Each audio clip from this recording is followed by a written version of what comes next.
சிவதானு, வாங்கம்மா. என்ன சாப்பிடுறீங்க? என்ன சிவதானு, கேட்டுக்கிட்டே நிப்பேன்னு சொன்னீங்க, இங்க வந்து வெங்காயம் நறுக்கிட்டு இருக்கீங்க. வாட்ச்மேனை வெளியே அனுப்பிட்டு இவ்வளவு நேரம் அங்கதான் நின்றுட்டு இருந்தேன், உங்களை காணோம். சரி, அடுப்புல 2 வெங்காயத்தை வதக்கிட்டு போலான்னு வந்தேன், நீங்களே வந்துட்டீங்க. மனோகர் எப்படி இருக்கான்? பயந்து போயிருக்காமா. அந்த காலை சம்பவத்துக்கு பிறகு ராத்திரி ஆனா ஒரே கத்தல் பெனாத்தல், செத்து போன அஞ்சலி எப்படி வந்தான்னு கேட்டு எனக்கு என்னமோ கார் எடுத்துட்டு போய் எங்கேயாவது மோதி கீதி செத்து போயிடுவானோ பயமா இருக்கு. அவன் அப்படிலாம் சாகக்கூடாது. அணுவா சித்திரவதைப்பட்டு மிரட்டி அவனை பைத்தியமா அலைய வைக்கணும். அவன் எனக்கு செஞ்ச துரோகத்துக்கு அவனை தெருவா அலைய வைப்பேன். அவனை பைத்தியமாக்கணும். சரி விடுங்கம்மா, இந்த போட்டோ கொண்டு வரேன்னு சொன்னீங்களே, கொடுங்க. இவன் பேர் ரவீந்திரன், மனோகரோட காலேஜ் ஃப்ரெண்ட். இவன் எங்க இருக்கான் என்னன்னு எதுவுமே எனக்கு தெரியாது. இவனோட அட்ரஸ் டீடைல்ஸ் எல்லாமே எனக்கு தெரியணும். நீங்க தான் கொஞ்சம் விசாரிச்சு எனக்கு சொல்லணும். கண்டிப்பா இவனை பத்தி விசாரிச்சு சொல்றேம்மா. தேங்க்ஸ் சிவதானண்ணா.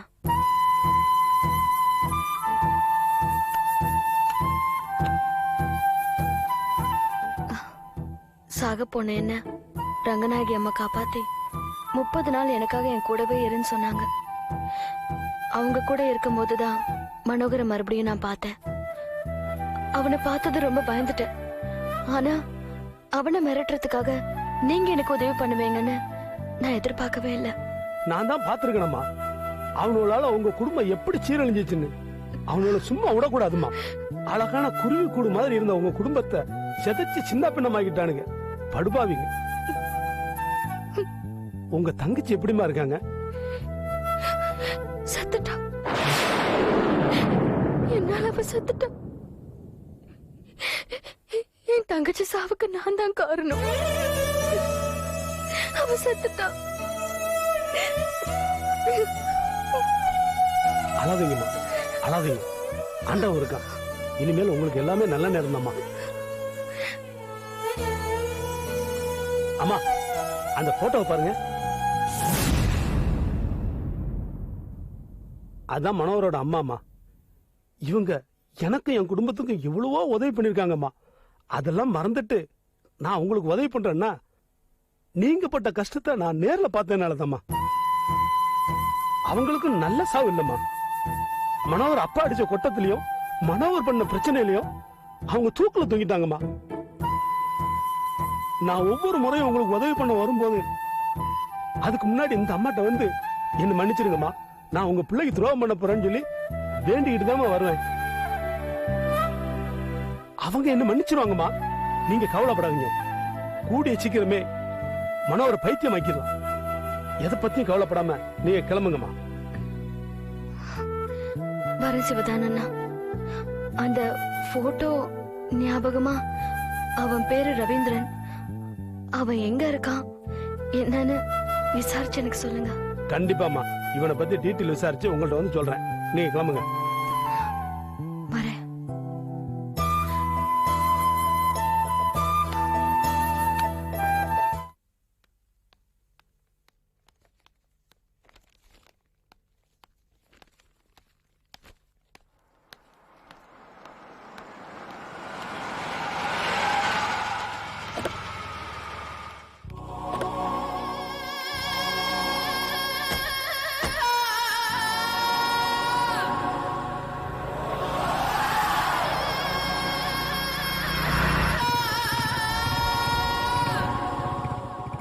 என்ன நீ பிசினியே பாத்துட்டு இருக்கீங்க? எப்படி வீட்டை விட்டு வரலாம்னு யோசிக்கிறீங்களா? அவளெல்லாம் இந்த வீட்டை விட்டு விரட்ட முடியாது. எதுக்கு சும்மா பேசிக்கிட்டு? அப்புறம் எதுக்கு அவளையே பாத்துட்டு இருக்கீங்க?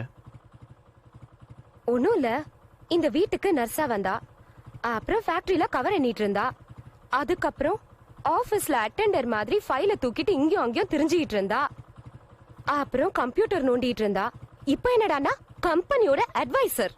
அவளோட ஆலோசனை இல்லாம கலாவதி எந்த வேலையும் செய்ய மாட்டாங்க. உங்க அம்மா எந்த முடிவும் எடுக்க மாட்டாங்க. இவங்க தான் இப்படின்னா பத்ரி அவளை தலையில தூக்கி வச்சுட்டு ஆடுறாரு. இதெல்லாம் எங்க போய் முடிய போகுதுன்னு பாத்துட்டு இருக்கேன். கவலைப்படாதீங்க நீ, இன்னும் ஒரே மாசத்துல அவளை நான் வீட்டை விட்டு விரட்டுறேன். பெட்டா? வீடு கார்த்திக், எதுக்கு தேவையில்லாத விஷயத்துக்கெல்லாம் பெட்டு கட்டிக்கிட்டு? ஏன் கார்த்திக் பெட் வச்சா செய்வான். அப்படியா? என்ன அப்படியா? செய்ய முடியாதா எங்களால? தீபாவை வீட்டை விட்டு நான் விரட்டுறேன்.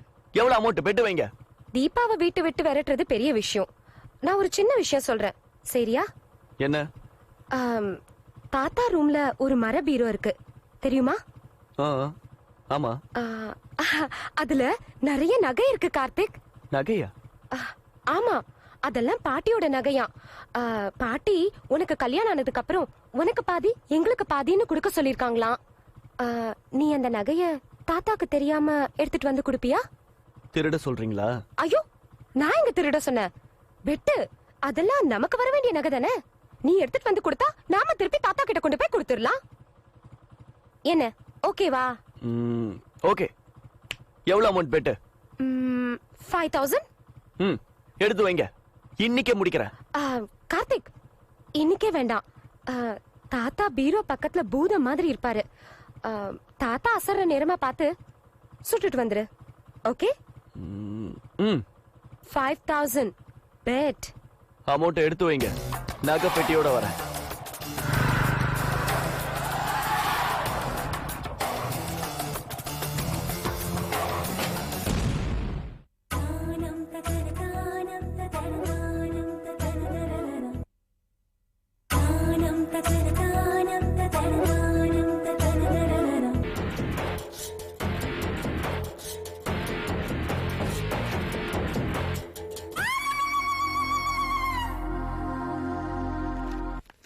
சார், இந்த ஃபைல பாருங்க.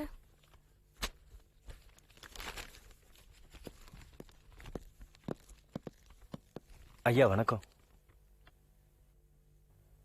வா தனசேகர், எப்படி இருக்க? நல்லா இருக்கேன் ஐயா, உங்க ஆசீர்வாதத்துல. பிசினஸ்லாம் எப்படி போயிட்டு இருக்கு? ரொம்ப நல்லா போயிட்டு இருக்குங்க ஐயா. தங்கவேல் சார் வந்து ஐயா பார்க்கணும்னு சொல்லி கூப்பிட்ட உடனே பதறி போயிட்டாங்க ஐயா. தாஸ் அண்ணனை விட்டு ஒரு ஃபோன் பண்ண சொல்லியிருந்தீங்கன்னா வாசல்ல வந்து நின்றுப்பேனாங்க ஐயா. தனசேகர், நன்றிய வார்த்தையால சொல்லாத, செயல்ல காட்டு. சரிங்க ஐயா. ஆமா, அதென்ன கையில தங்க காப்பா? ஐயா, தங்கச்சி கல்யாணத்துக்காக வாங்கினதீங்க ஐயா. வீட்டுல இருந்துச்சேன்னு போட்டுக்கிட்டு இருந்தேங்க ஐயா. நீங்க கூப்பிட்டதும் அப்படியே வந்துட்டேங்க ஐயா. இல்லாட்டி கழட்டி வச்சுட்டு வந்திருப்பியா? ஐயா, உங்க முன்னாடி என்ன பேசுறதுன்னே தெரியலீங்க, ஒரே உதறலா இருக்குங்க ஐயா. சரி, அதை விடு. எத்தனை கால் சென்டருக்கு உன் வண்டி ஓடுது? ஐயா, அது ஒரு 5-6 கால் சென்டருக்கு ஓடுதுங்க ஐயா. என்கிட்ட ஒரு 5 வண்டி இருக்கு. அதை ஏதாச்சும் ஒரு கால் சென்டருக்கு யூஸ் பண்ண முடியுமா? ஐயா, கேப்ஸ் வண்டினா உடனே பண்ணிடலாம் ஐயா. தனசேகர், இது என்னோட கேப்ஸ் வண்டி இல்லை, சித்ரா கேப்ஸோட வண்டி. அதோட ஓனர் பரணி எனக்கு ரொம்ப வேண்டியப்பட்டவன். அவனுக்கு ஹெல்ப் பண்ணுங்கிறதுக்காக தான் இதை செய்கிறேன். ஐயா, அவருக்கு வேணா அட்வான்ஸ் ஏதாவது கொடுத்து ஹெல்ப் பண்ணிட்டுங்களா ஐயா? பேமெண்ட்டை பற்றி நீ பேசாத. இப்போ நான் என்ன பண்ணட்டுங்க ஐயா? அதிகமாக கேள்வியும் கேட்காத. நான் பதில் சொல்ல மாட்டேன், நான் சொல்றத மட்டும் செய். சரிங்க ஐயா. வா.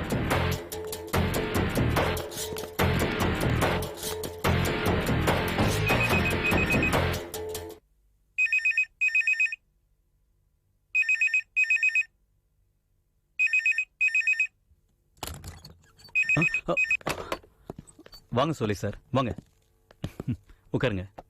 வாங்க உட்காருங்க.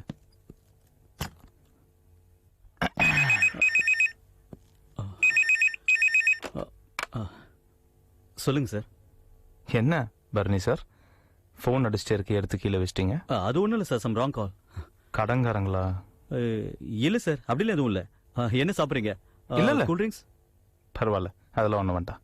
பரணி சார், உங்களுக்கு சாரை தெரியுமா? தாஸ் தானே, ஏற்கனவே மீட் பண்ணியிருக்கோமே சார். நான் தாஸை பற்றி பேசல, இவரை தெரியுமான்னு கேட்டேன். இல்லையே சார். யாரு? என்ன பரணி சார், டிராவல்ஸ் வச்சிருக்கீங்க, தனசேகர் சாரை தெரியலங்கிறீங்க. இன்னைக்கு சிட்டில 7-8 கால் சென்டருக்கு சார் தான் வண்டி சப்ளை பண்ணிட்டு இருக்காரு. Hello sir. வணக்கம் சார். சார் தான் மிஸ்டர் பரணி, சித்ரா கேப்ஸோட ஓனர். பார்க்கறதுக்கு இவ்வளவு சாதாரணமா இருக்காருன்னு கம்மியாட போட்டுறாதீங்க. கதம்பம் ஃபுட் ப்ராடக்ட்ஸ் ரங்கநாயகி மேடமோட சன். என்னது ரங்கநாயகி அம்மா சொன்னா? பார்த்தா ரொம்ப சிம்பிளா இருக்காரு. அந்த அம்மாவோட வளர்ப்பு மகனா? வளர்ப்பு அப்படி அவ்வளோ அடக்கமா வளர்த்துருக்காங்க. பரணி சார், உங்ககிட்ட எத்தனை வண்டி ஓடுது? சொந்தமா ஒரு 5 வண்டி வச்சிருக்கேன் சார். அப்புறம் வெளி டிராவல்ஸ்ல இருந்து 6 வண்டி எடுத்து ஆப்ரேட் பண்ணிட்டு இருக்கோம். 5 வண்டி பத்தாது இல்ல? சார் தான் வெளியில இருந்து எடுத்துறேன்றாரே. சார் நீங்க என்ன பேசுறீங்கன்னு எனக்கு புரியல. ஒன்றும் இல்லை பரணி சார், தனசேகர் சாருக்கு ஒரு புது கால் சென்டர் கான்ட்ராக்ட் கிடைச்சிருக்கு. டெய்லி ஒரு 7-8 வண்டி அது தேவைப்படும். காலையில் 6 மணிலேருந்து நைட்டு 12 மணி வரைக்கும் வண்டிங்களாம் ஓடும். ஒவ்வொரு வண்டியும் ஒரு நாளைக்கு 300 கிலோமீட்டர் அது ஓடும். ஏதாச்சும் டிராவல்ஸ் தெரியுமான்னு கேட்டார். நான் நேராக உங்ககிட்ட கூப்பிட்டு வந்துட்டேன். நீங்கள் டிராவல்ஸ் வச்சுருக்கீங்க, அவர் கால் சென்டருக்கு வண்டி சப்ளை பண்ணுறாரு. இதுக்கு மேலே நீங்களே பேசிக்கோங்க. கிலோமீட்டருக்கு எவ்வளோ, மோட் ஆஃப் பேமெண்ட் என்ன, எத்தனை வருஷத்துக்கு கான்ட்ராக்ட், எல்லா டீட்டெயில்ஸும் நீங்களே பேசிக்கோங்க. இதுக்கு மேலே எனக்கும் இந்த பிஸ்னஸ்க்கும் எந்த சம்மந்தமும் இல்லை. பேசிக்கோங்க. ரொம்ப தேங்க்ஸ் சார். சொல்லுங்க சார். பரணி சார், நீங்க வெளியில கிலோமீட்டருக்கு எவ்வளவு சார்ஜ் பண்றீங்களோ அதே அமௌண்ட் கொடுத்துறேன் நான். ஆனா 40 நாள் கழிச்சு தான் பேமெண்ட் கொடுக்க முடியும். கண்டிப்பா கொடுத்துருவேன். ஒரு விஷயம், எந்த காரணத்தை கொண்டும் வண்டி ரிப்பேர் ஆயிடுச்சு, டிலே ஆயிடுச்சுன்னு வண்டி அனுப்பாம இருக்க கூடாது. உங்க தலையை அடமானம் வச்சாவது நீங்க வண்டி அனுப்பிடணும். நிச்சயமா சார். அப்புறம் அந்த டிரைவருங்க வண்டி இது ரெண்டத்தையும் மாத்தவே கூடாது நீங்க. ஏன்னா டிரைவருங்களுக்கு தான் அட்ரஸ் தெரியும். டிரைவருங்க நல்லவங்களா இருக்கணும். ஏன்னா கால் சென்டர்ல பிக்கப் பண்ற எல்லாருமே கேர்ள்ஸ். நீங்க கேக்குற மாதிரி எல்லாமே பண்ணித்தரேன் சார். உங்களுக்கு அந்த கவலையே வேண்டாம். என்ன தனசேகர் சார், நீங்க பாட்டு உங்க கண்டிஷன்ஸ் மட்டும் சொல்லிட்டு இருக்கீங்க. பரணி சாருக்கு எப்போ அட்வான்ஸ் கொடுக்க போறீங்க? இல்ல 7-8 வண்டி வேணுங்கிறீங்க. 7-8 வண்டிக்கு டீசல், பெட்ரோல் இதெல்லாம் போடணும். வண்டி மெயின்டெனன்ஸ்லாம் வேற இருக்கு. ஒரு 50,000 ரூபாய் ஓகே இல்ல? போதும் சார். 50,000 ரூபாய் கொடுத்துருங்க. ஒரு 2 நாள் ஆகும் சார். 2 நாள்ல கொடுத்துறேன். பரவாயில்ல சார். அக்ரிமெண்ட் போடும்போது கொடுங்க, நான் அட்ஜஸ்ட் பண்ணிக்கிறேன். இல்ல பரணி சார், இது பிசினஸ். காசு விஷயத்துல மட்டும் கராரா இருக்கணும். Okay sir. ஓகே சார், நான் வண்டி எப்போ அனுப்பட்டும்? நீங்க நாளைக்கு காலைல 6 மணிக்கு இந்த அட்ரஸுக்கு 8 வண்டி அனுப்பிடுங்க. பரணி சார், இந்த பிசினஸை பேசி முடிச்சிருக்கேன். மீடியேட்டரா இருந்திருக்கேன். ஒரு கிலோமீட்டருக்கு எனக்கு 10 பைசா கொடுத்துருங்க. நீங்க கேட்கவே வேணாம் சார், நானே செய்வேன் சார். உங்களை எனக்கு முன்ன பின்ன தெரியாது. மோகினி உங்களை ஒரே ஒரு தடவை தான் இன்ட்ரோடியூஸ் பண்ணாலே. அப்ப கூட நான் தான் சார் உங்ககிட்ட உதவி கேட்டு வந்தேன். இன்னைக்கு என் ஆபீஸ் தேடி வந்து இவ்வளவு பெரிய பிசினஸ் முடிச்சு கொடுத்துருக்கீங்க. You are simply great sir. நீங்க சொல்றதையும் செய்றீங்க, சொல்லாததையும் செய்றீங்க சார். ரொம்ப தேங்க்ஸ் சார். பரணி சார், உங்க விசுவாசத்தை வார்த்தையில சொல்லாதீங்க, செயல்ல காட்டுங்க. எங்க சார் நம்புங்க, கடைசி வரைக்கும் கை கொடுப்பார்.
என்ன என்கிட்ட பெட்டு கட்டிட்டு சும்மா அங்க உட்காந்துட்டு இருக்கா? தாத்தா தூங்கிட்டு இருக்காரு. இதுதான் சரியான டைம். போய் எல்லா நகையும் எடுத்துட்டு வா. போ. நகை மேலேயே இவ்வளவு குறியா இருக்கீங்க? பல லட்சம் தெரியுமா? ஐயோ கார்த்திக், அப்படியெல்லாம் ஒண்ணும் இல்ல. பெட்டு தான். சும்மா நீ நகையை கொண்டு வந்து என்கிட்ட கொடுக்க போற. நான் தோத்துட்டேன்னு தாத்தா கிட்ட திருப்பி கொடுக்க போறேன். அவ்வளவுதான்.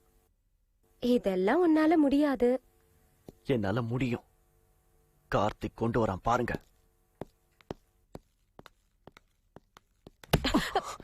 ஏய், அறிவில்ல, மாடு மாதிரி வந்து இடிக்கிற. எங்கடா வச்சிருக்க நீ? மருந்து குடிக்கறேன்னு வேக வேகமா எங்கடா போற? திருடுங்க படிக்கவா? மெதுவா பேசு. தாத்தா தூங்குறார், மெதுவா பேசு. என்ன எப்பவும் தூங்குறதானே? எங்க திருடுது மடிக்க வேக திருடுவ நீ நான் திருட்டு தம் அடிக்கிறேன், திருட்டு தண்ணி அடிக்கிறேன். நீ அந்த பொறுக்கியோட சுத்த தானே போற? நிறைய பேசணும்னு வச்சுக்கோ, வாயை கிழிச்சிருவேன். என்ன நினைச்சிட்டு இருக்க நீ? விடு, நீ போ. இரு, இங்க வா. என்ன ஒரே அடக்கி வாசிக்கிற? அதெல்லாம் ஒண்ணு இல்லையே. இல்ல, ரொம்ப அன்யூஷுவலா இருக்கியே. அதெல்லாம் ஒண்ணு இல்ல, நீ போ. போய் சொல்லாத கார்த்திக், நீ ஏதோ திருட்டுத்தனம் பண்ண போற மாதிரியே இருக்கு. சீ, போடி. ஏய்,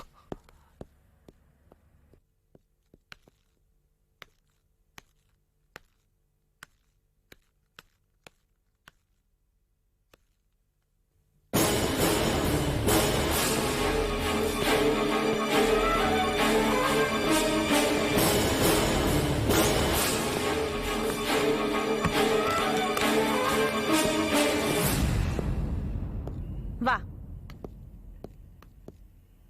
உன் பொண்டாட்டி ரொம்ப நேரமா மேல போகாம கீழே சுத்திட்டு இருக்காளே, என்ன பண்ண போறா? அவ லட்டுக்கு சாப்பாடு கொடுத்துட்டு இருக்காடி.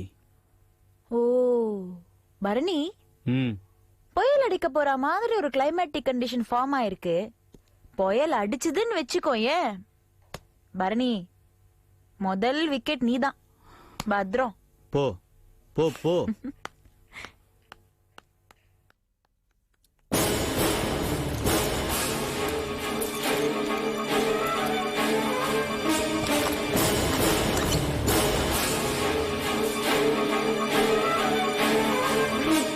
பரணி, இங்க என்ன பண்ணிட்டு இருக்கீங்க? என்ன சித்து, என்னாச்சு?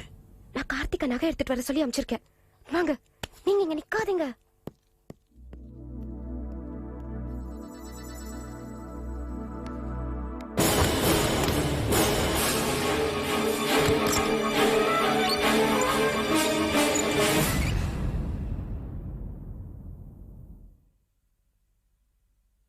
ஏய்,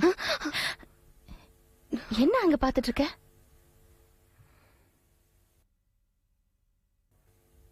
என்ன? ஒண்ணு இல்ல. தீபா, அங்க பாரு, அந்த ராட்சசம் எப்படி தூங்குது பாரு.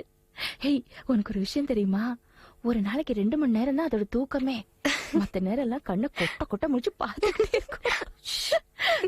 சரி, காசு கொண்டு வந்திருக்கியா? இருக்கு. சரி, வா வா. அவர் எந்திரிச்சு பார்த்தாருன்னா திட்டுவாரு. அத பத்திலாம் நீ கவலைப்படாத, வா வா.